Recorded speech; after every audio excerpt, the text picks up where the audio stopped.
And tonight, Labour is awake from its slumber, and the consequences are very obvious. They've managed to get the government to shake.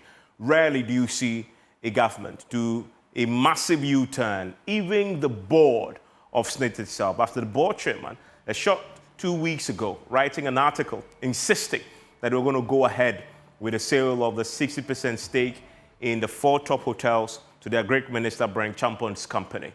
Well, it took Labour to wake up from a slumber to force Elizabeth Ohene and his group of board members to eat a giant, huge, humble pie. Today we're going to look at Labour power. And it was just 12 hours. 12 hours is all it took to get the SNIT itself and the board to terminate that particular process to sell the 60% stake. Trust me, in Ghanaian politics, nobody can get government, a government institution. And by the way, don't get it twisted. SNIT had the full backing of the government. We heard it from the minister himself, employment minister. He was on the floor of Parliament on Thursday, telling the House that, listen, SNIT has been given the go-ahead to proceed. And Labour roared on Friday. And we saw that over the weekend indeed, when the board chairman should be sleeping, she was forced to pick a pen and issue that particular notice to all of us, announcing that indeed that transaction, that SNIT was determined, and just a week before was completely in favor of and defending, has now been terminated. Well, they met their march in organized labor, forcing them to just make that U-turn in 12 hours. But the journey to what we saw over the weekend has been pretty swift indeed. Because as you know, MPRA first jumped in and halted the processes, suspended it, asking for documentation. So they're going to study that a bit more and return to SNIT with a decision. And then we know that on July 11th, as I've been saying, we were told, not by the MPRA, by the way, but by the minister on the floor of Parliament. When he was asked that question, he says, mark my words, we have given them the go-ahead to proceed with this particular process. That followed very swiftly with what we saw from organized labor. This was just last Friday, indeed, saying, we will not take this. We will not take this lying down, because they've already issued that warning from the very onset that unless government terminates this deal, they will act. They didn't quite specify what they will do at the time, and I bet you government took it for granted. The president met them. He asked the minister to go and meet them. And yet, a month on, the minister, after meeting them, was on the floor saying this is going to go ahead. That's not all we saw. Just look at the timelines again. July 12, 5 p.m. Rock City was first to act. They were the first to blink. They withdrew their bid. Shortly thereafter, when we were waking up and wondering what was going to happen, 11 p.m., SNIT calls off the sale. That is the power of labor. Can you imagine what that power will do to fixing and taking on and advocating for other very important matters in this great country of ours that civil society has failed to take on or has tried but failed?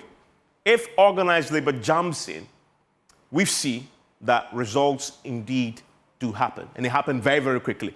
There are other examples I'll show you pretty shortly to make the point as we sit down for a conversation. Now, when organized labor met last week, it was united, a united front. Even the Ghana Federation of Labor that initially had raised concerns, they said they were going to join this. The TUC was on board. Shortly thereafter, the first statement I saw was the Ghana Medical Association. And you know, when the Ghana Medical Association says they're going to go on strike and they're withdrawing services, and they laid out the very short roadmap that ended on Thursday, that would have been this week, withdrawal of emergency services too. And I remember questioning the General Secretary of GMA and saying, but you are an essential service. You cannot proceed on strike. He says, well, the law is one thing, but the law was made for us, and we will do this. Throw the book at us. We will go on strike, which is exactly what they had planned to do, and they had started today. You may have followed the news today. If you missed it, I can tell you that today the workers were on strike. Patients were stranded our patients were stranded, both here in Accra and in Kumasi and across the country, because they were waiting for organized labor to hold another press conference and call the strike off. That is power at play here. Judicial service staff went to the courts today. Nothing was happening. Liberties of people were at stake. They could not care because they believed their government had taken them for granted, and it's time to show them where power truly lies. And they did so. We also saw civil and local government staff. So go to the ministries today. It was a total shutdown of the ministries as we know it today. And talking about teachers, the largest bunch of public sector workers were also on strike, and they also didn't mince words. In fact, UTAC took it a step further. They were not only going to go on strike, and they were on strike today, they were not even prepared to call it off because they wanted more indeed. They wanted not just a cancellation of the process, they also wanted a dissolution of the board and a sacking of the SNIT management indeed. And we've been hearing today from the man in your picture there behind me, and that there is the Director General of SNIT himself, the man who has been eating a giant humble pie together with the board chair at SNIT. He says, they listened. Did they really? Did they really listen? A week ago, he was addressing a news conference. He was fighting back, sounding defiant, telling us that, well, they made a decision to save these hotels. They spent 200 million cedis to get the hotels running again and making profit. And that has failed. They could not continue. So this, to sell the hotels to Brian Champon's Rock City, was the best course of action. Just a week ago, after press conference, defending this, he says now he's listened. Did he really? Trust me, he wasn't listening. He was forced by organized labor. It's as simple as that. He had no choice in the matter because he was facing a catastrophe. His government, by the way, he's politically exposed to. And so somebody in government should have acted before, but they didn't. Until the workers said, we're going to go on strike. He was given a call, I'm pretty certain of this, to say, you better back off. He didn't only back off. His board chairperson also had to pay attention to what was happening, right? So when he says to listen to the objection from stakeholders, we know that's not what happened. We know it's because organized labor woke up from their slumber.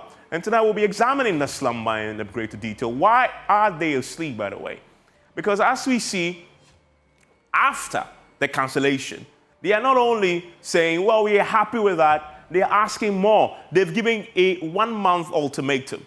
That ultimatum, they say, when by the time it ends, SNIT better come to the workers and lay before the workers two things. One is what you see on your screen, on your touch screen, which is first, dissolve the board. And that's the position of UTAC, by the way. But for organized labor as a group, they want the management of SNIT to come forward and tell them how they're dealing with the myriad of issues that pensions currently are having to deal with, right? The pension scheme itself is struggling, as you know. The ILO report tells us that much. SNIT itself admits, the management admit that they're doing a pretty poor job at managing some of the investments, some of the assets that they put pensions funds in, such as the hotels, and that is why they wanted to sell it off. The workers say, no way. If you are admitting that you failed, then you better go, which is what UTAG is saying. But then they say, well, government has been failing to pay our pensions contributions, although they made the deductions for a long time. There are arrears involved here. Tell us how you're dealing with that. And there are many other issues that ILO had highlighted. And the workers say, you will come to us with a plan, how you plan to resolve these pension management issues. And we give you 1 month to do that. And I bet you, SNIT, the management, the board chaired by Elizabeth Ohene, they will all comply. Because organized labor is awake. And as you know, the organized labor have a history. And that history is what I'm pointing to now. When they've decided to take on issues, they're very successful at getting the authorities to do what they want. You remember, when we were talking about the domestic debt exchange and government had wanted the private pension funds to also participate in the domestic debt exchange. Organized labor held a press conference, series of them, and said, no way, they will not participate. And they simply do not care what happens to this economy because they're tired of government failing to cut expenditure and asking the pension bondholders to be part of this, right? They fought this pretty hard. They got an exemption. We also saw at the time when government was prosing that it placed VAT on electricity. Organized labor came out to say, again, no way. What happened? Government had to backtrack again. And we haven't seen that this is something the government was going to proceed with because organized labor backed and they were ready to bite indeed. Now, again, we know when we talk about the other main issue of direct importance to organized labor, cost of living allowance. Again, organized labor fought for it and they got it. Government gave it to it. At the point where government says we're in crisis, organized labor said, we don't care. We want this because you've poorly managed the economy and they got a cost of living allowance. So what is common here? It's something that is very personal to them, affects the workers directly, and so they campaign and advocate and they get it. But what if, pause for a second, if organized labor took on galamsey? What if organized labor took on sanitation? Can you imagine what they can achieve forcing the authorities to comply? That is the power we're examining. And why are they so powerful? It's in the numbers. It's in the numbers. Huge. Just public sector workers, this alone. Huge. And they can tilt the December 7 elections, and every government will listen. And that's the story of PM Express tonight. Labor power. My guests will join me after this. You don't want to go anywhere.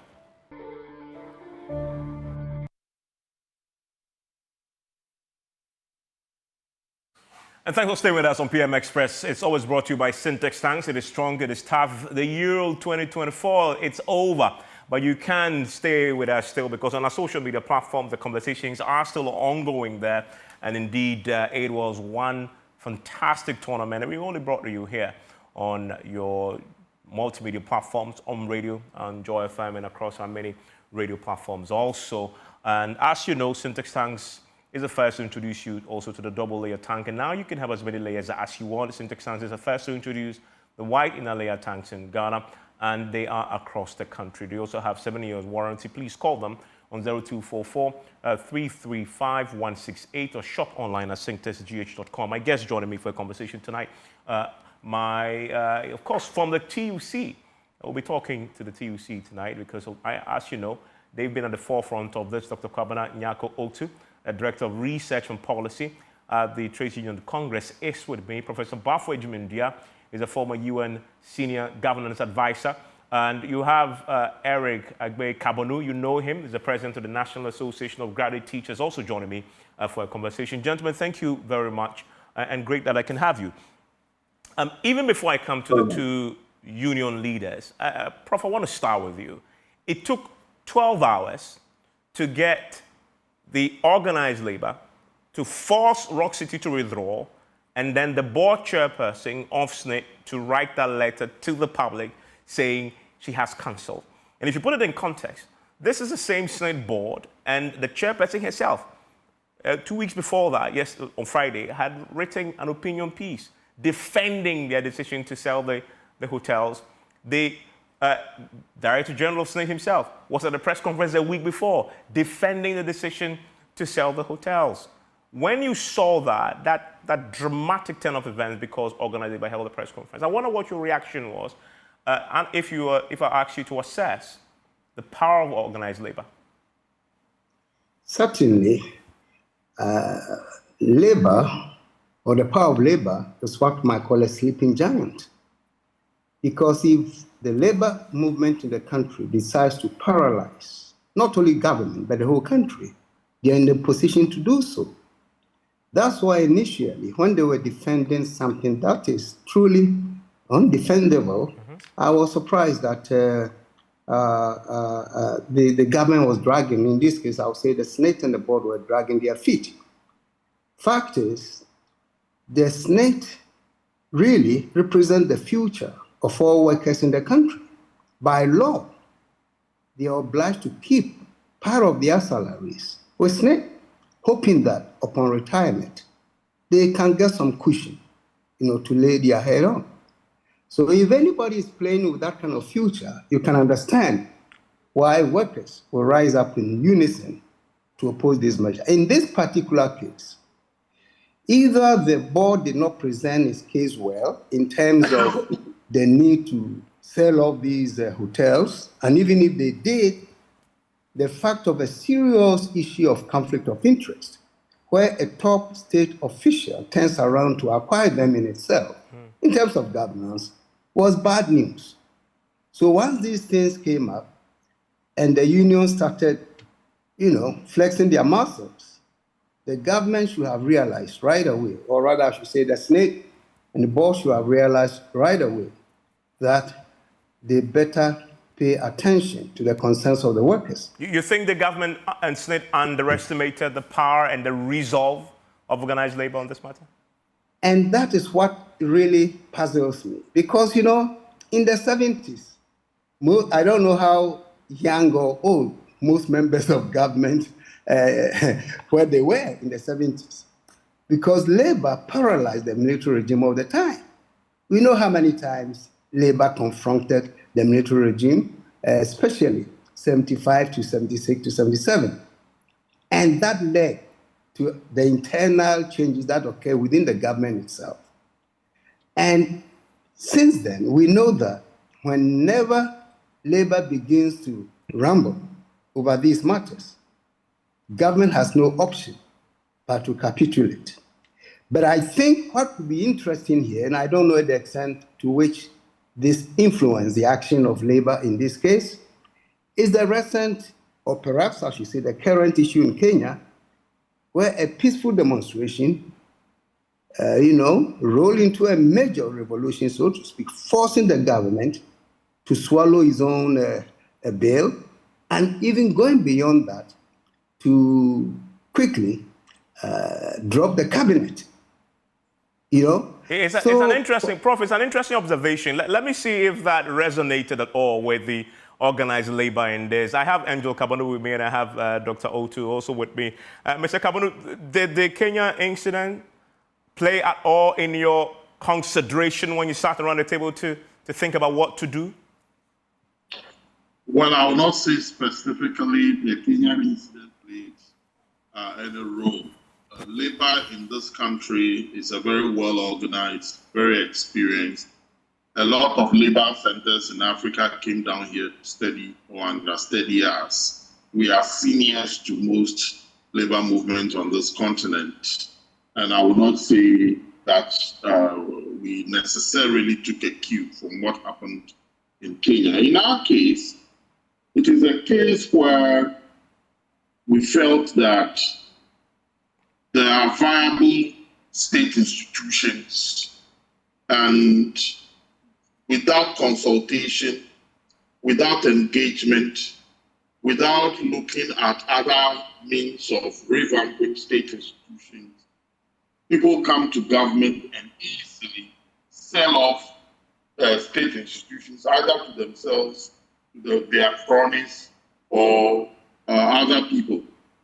We asked various questions. Question number one, what is in the private man that makes him run institutions profitably, as against what is not in the public sector man, who is also a citizen of this country, who has been given a job to do, fails to do the job, runs down the institutions and tell people that the institution is not viable just because that institution is government. Whereas other players within that same industry are making huge profits. That becomes very difficult to understand. And if you are part of deliberations, you realize that even in deliberating on this issue of SNIT, other examples come to play. ECG example came to play. Different institutions were given as examples. And labor begins to wonder whether we are not being shortchanged by the people we elect to power, we vote for to be responsible in enhancing our wherewithal.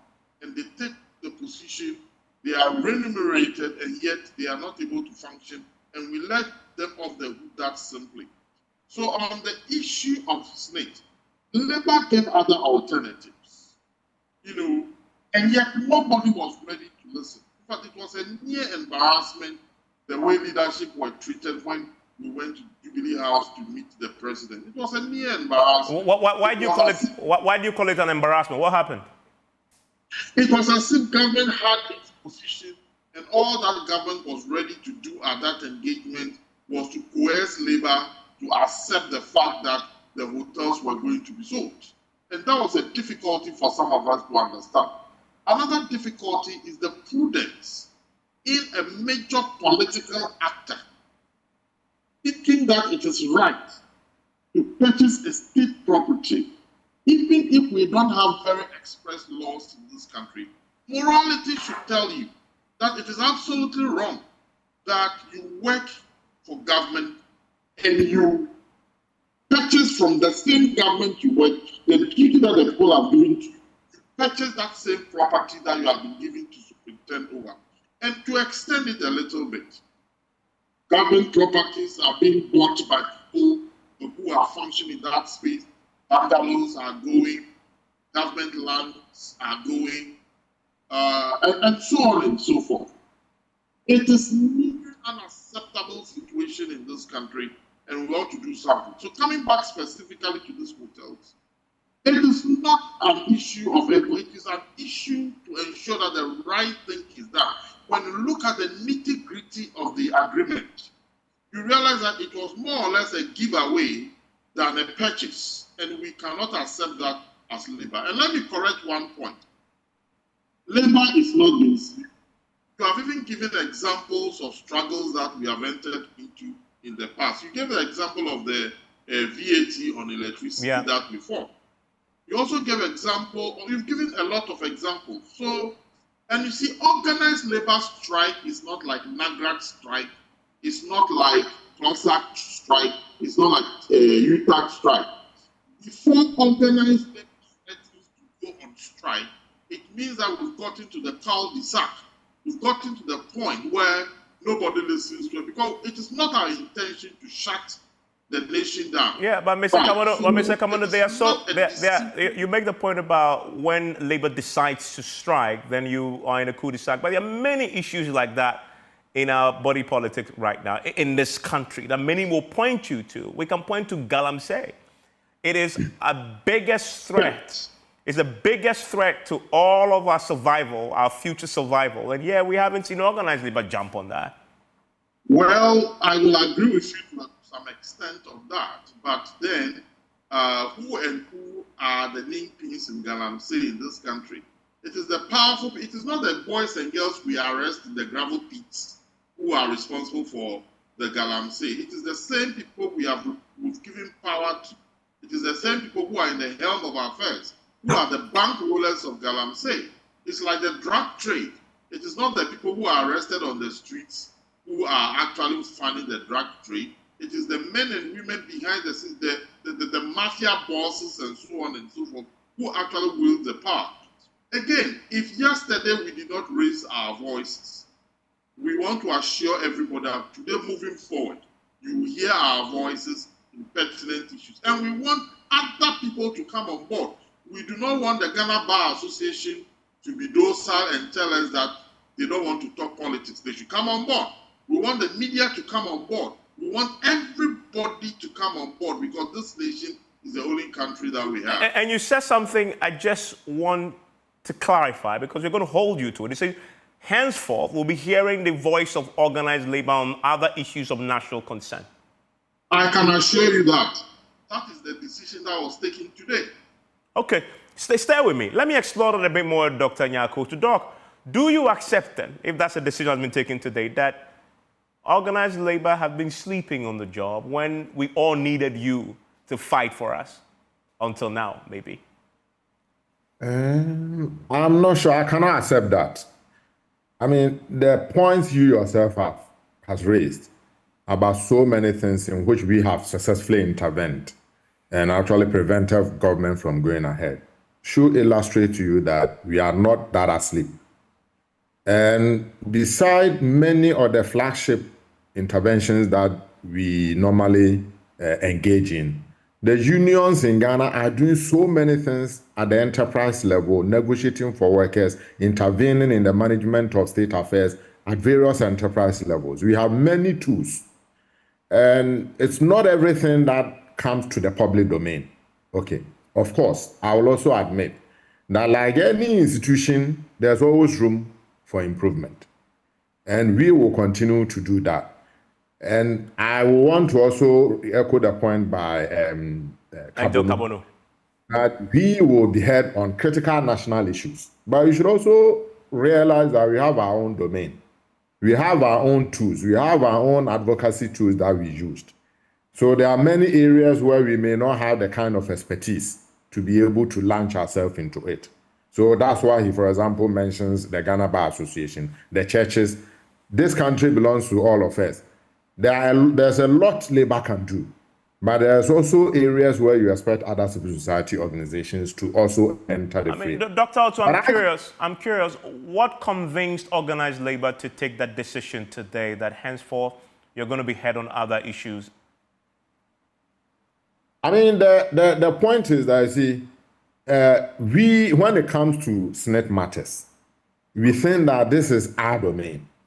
You understand? And let me refer you to something Darocha wrote in the year 2000, which has been flying on social media. B.J. Darocha, the first chapter of the NPP. Yep. He says that it is up to the workers on whose behalf money is paid to the SNIT fund to wake up to the fact that the money in the fund is theirs. Okay. We have complained bitterly about the way SNIT uses pension funds. Nobody seemed to be listening. In the past, part of what we do is advocacy. We explain our issues to all the people within our value chain and expect them to act. I think we have now come to a point, the cul-de-sac. At the end of the road, we have come to a realization that people are not listening. And that is a wake-up call to us, that we will no longer sit down, we will no longer shut our mouths for things to be done in a manner that we do not like. So if you ask me, this is the point we have come to. And what issues should the public expect that organized Labour will be taking on going forward? Of course, there are things that directly affect our membership. We will prioritize them. So things like poor pensions. And there are many things to be done on SNIT to make sure that our members retiring get retirement income security. They get good pension. Okay, I may have lost him there, or there may have interference in his connection to us, but that is indeed fascinating to learn, Professor Abafo Ejumendria. Poor salaries.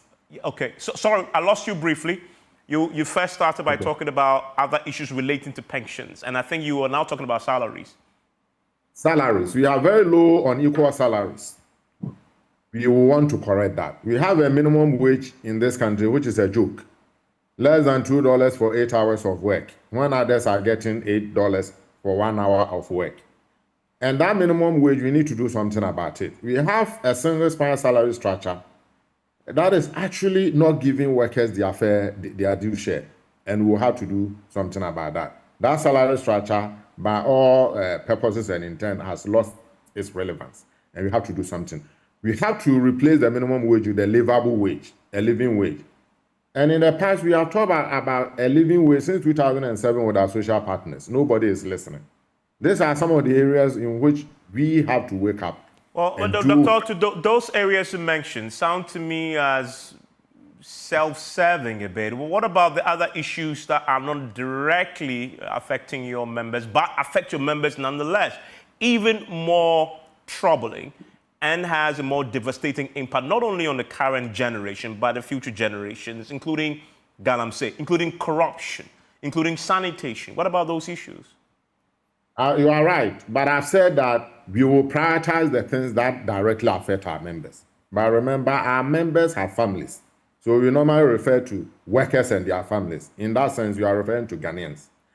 But these are also the areas in which we have the greatest expertise to be able to tackle. It doesn't mean that we are not interested in corruption issues. So if you look at most of our submissions to government, we are talking about Oh, we may have lost him there again. Whilst he fixes that, I want to quickly bring Professor Jimendia. Prof, what do you make of the issues they want to prioritize and that decision they're taking today at the meeting that they're now going to really be speaking on other issues? Well, certainly, workers are faced with all kinds of challenges besides their core interest of the union in the salaries and the remunerations and other things for workers. I'm sure they are Ghanaians, and they are facing the same kind of challenges that all Ghanaians are facing because of the very weak economy that we have, because of the poor governance that we have, because of the wide perception of corruption in our country, and the perception that the political elite has captured the state and using the state to enrich themselves. All these are issues. On top of that, when he mentioned the huge disparity between the salary of workers, he said $2 a day or so, versus $8 a day for others, that in itself tells you something. You see, not that I'm thinking of Kenya here all day, but the fact is that these were the issues that were dormant in the Kenyan society. And young people there were also considered dormant. They were kind of docile, so to speak. But once something triggered, you saw the numbers that rushed the streets, and even non-students joined the melee, and we know the consequence, forcing the government to make some very radical turnaround. So these are the issues. So once workers begin to talk about the disparity, in other words, the serious inequalities in the country, the fact that the political and bureaucratic elite have certain privileges that others don't have. Just last week, or was this week, I saw that there's a bill even to reserve for parliamentarians certain privileges that nobody else has. They want to have free ride on the roads without speed limit. They want to have sirens. Can you imagine in Accra, 275 people all with sirens all over the place, trying to ride to Parliament or wherever they are going? It's going to be messy. And that, for me, is a reflection of the accumulation of privileges upon privileges by the political elite. And now, at one point, this is going to annoy the ordinary people. And that's exactly what happened in Kenya. So should organized labor then be prioritizing issues of direct importance to them and leaving issues such as you mentioned, the politicians changing the law to suit them? Should that also be included in the priority, for example? Well, priorities are priorities. You have to arrange them, which you want to tackle first. And as the gentleman said, Dr. Nyako said, they want to prioritize the core issues of labor, which is making sure they get fair salaries, fair treatment and all. So that for me is proper. But beyond that, they are also saying that, look, they are going to pick on other issues that concerns all Ghanaians. And that is where perhaps the approach may attract wider support and, of course, leading to all kinds of consequences. So the point here is that government should begin to be proactive. We know what is, facing us. They should begin to be proactive. Like Ruto waited until he realized that all of a sudden I have to reduce my government.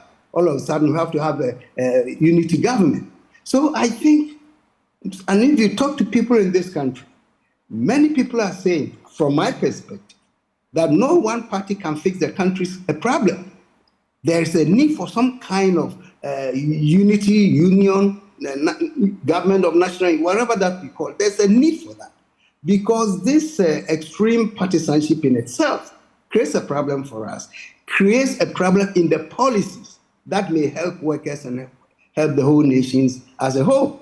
So I think all these are issues that if government must listen, I mean, they can put a think tank together, serious-minded people, including all sectors, to begin to think through how we as a people can face our problems. Because the way we are approaching it, people say Ghanaians, we don't like to see blood, all kinds of things. It could be true, because today, I think the Secretary General of the TU made a statement that for me was profound. If you listen to it, you say, look, we are a responsible organization. We don't want things to get out of hand. And immediately struck me the moderating elements that we have in our country. Perhaps that's what I said this all these years. But there's a point beyond which such moderation can fail. Yeah. So I think we are better off, facing these challenges and preempting any possible chaos. Yeah, I mean, Andrew Kabono, you first touched on this, you first disclosed the decision, but I need to ask you, why now? Why this tough posture now? Because it is time. It is just because it is the time. You see, there is an extent to which labor and the people can tolerate issues. And if you go down history, before positive action, during pre-colonial times, the colonial masters thought Ghana was a case study of humility and docility, until such a time that there was the riots that had to lead to the bringing into this country of soldiers all the way from Nigeria, which really shocked the British authorities and served as a catalyst towards the move towards independence. The fact that someone is not exhibiting violence does not mean that the person does not care. But it gets to a point where things begin to react in itself, and we don't want to get to that point. We don't want to get to the point of chaos. But let me tell you quickly here. Labor has not been sleeping. Labor has been engaging. But we've gotten to a point where engagement is not yielding results, and labor ought to take certain actions. As you move down the line, as you move down the path, you re-strategize, you redirect your path, you recalibrate your strategies, and then you take actions accordingly. Evans, I want to assure you, like my brother Dr. Nyaku said, yes, we'll prioritize issues, but issues that will affect labor, issues that will affect our families, issues that will affect our nation, will raise our voices. And we expect the people we put at the helm of affairs to listen to us, because they are working for us. They are not working for themselves. I mean, Dr. Nyaku, then help me appreciate what this new labor approach will look like in reality. Because Andrew Kabono says, dialogue is what you've been doing in the past, engaging, but engagement is not yielding the results that you expect. So what will change now when you say you're going to be out there taking on issues? Are you simply going to issue statements, or what is it that will change? Thank you. Before I answer that one, there are a couple of issues you raised in your introduction. Okay. When you were elaborating all the interventions you have made. And you said, for example, I think on two occasions that labor said we did not care. So on electricity, on the debt exchange program, we care. Labor cares about Ghana. That is why we have adopted the approach we have adopted so far. And the approach was simply to dialogue. So you remember that in 2018, we led an initiative to establish the a social partnership council. And the idea was that we were prioritizing dialogue. We have come to a point where we've realized that nobody was actually listening to us. We were talking, we were issuing statements, and nobody was taking those statements. So they were stringing you along. When you say nobody, are you referring to government? Government, of course, our partners, and sometimes also including private employers. So the Social Partnership Council involved the Employers Association and all that. So we have come to a realization that people, they liked the dialogue, as in taking the box. But really, they were not serious about using the dialogue to solve any problem, either for us or for the country as a whole.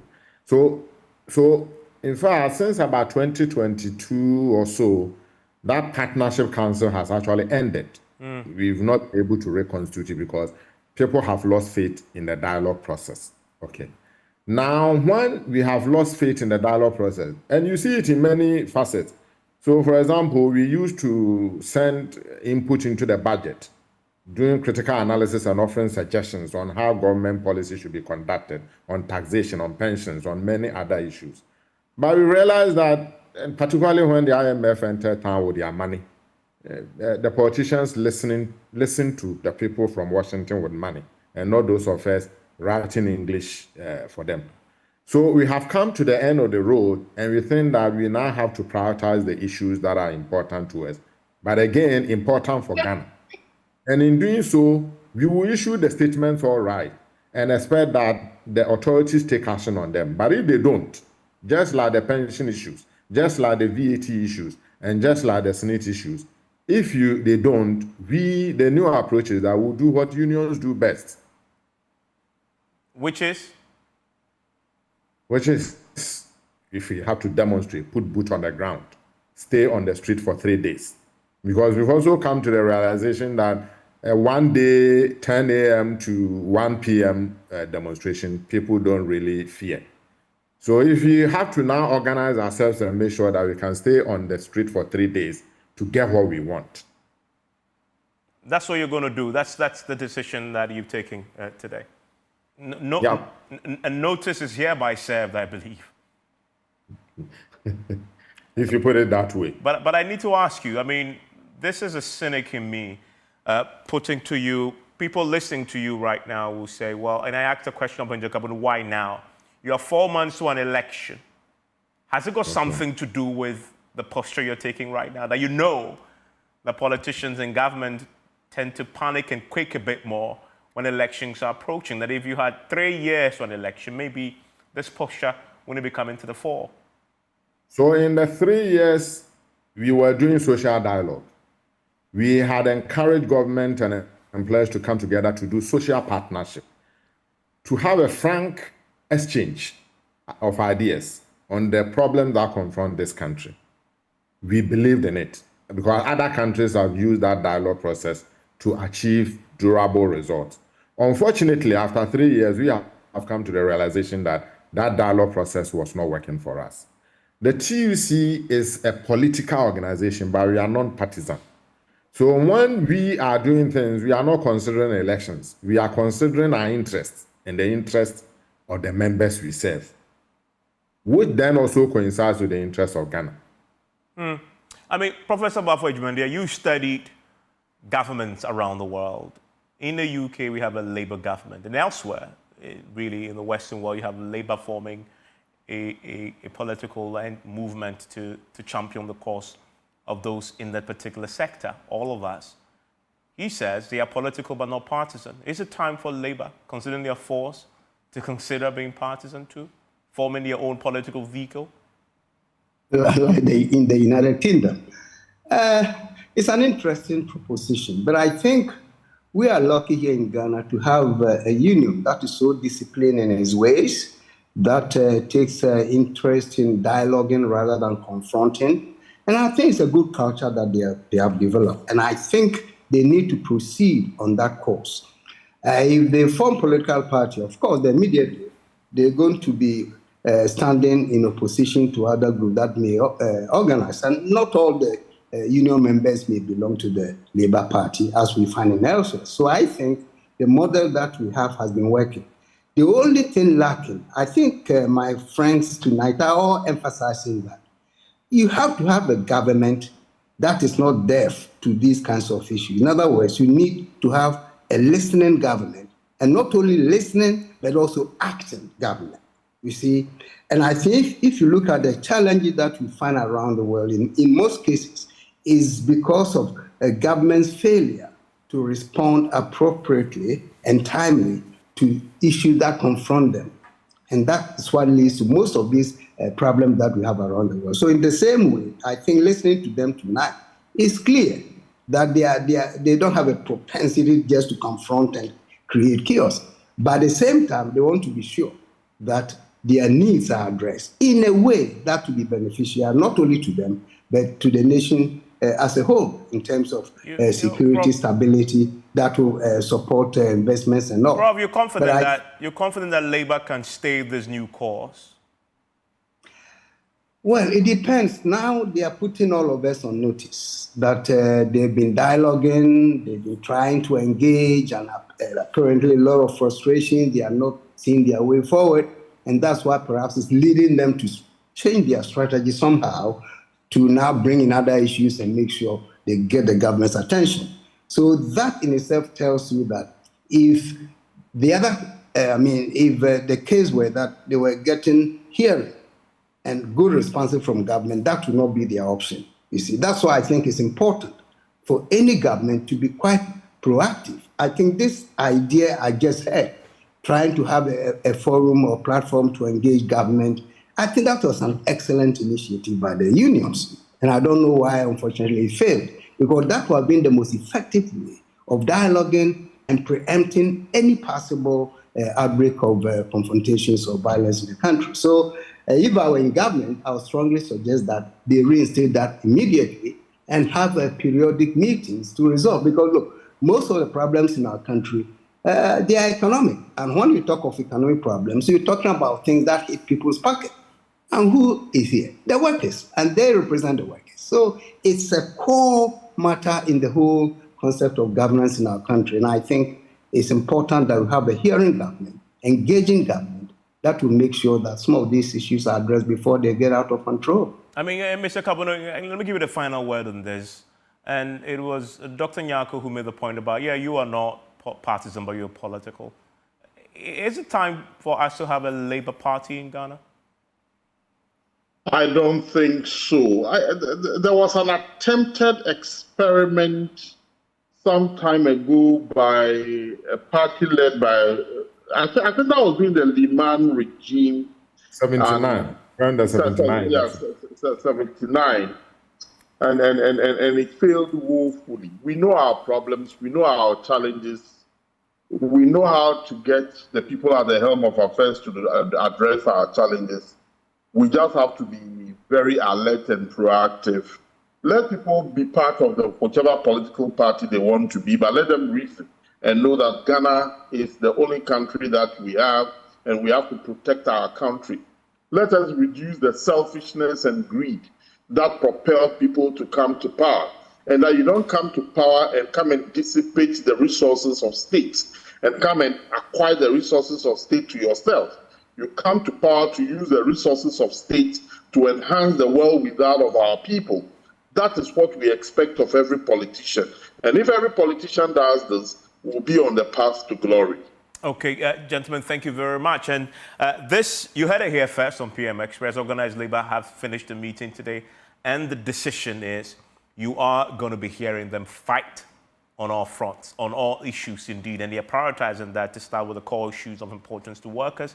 But they will not shy away from taking on issues of corruption, galamsey, sanitation, and etc. But will they stay the course? Prof says they can. Well, we'll monitor and see how this plays out in the coming days. Thank you, gentlemen, for your time here on PMS. Enjoy the rest of your evening. Thank you.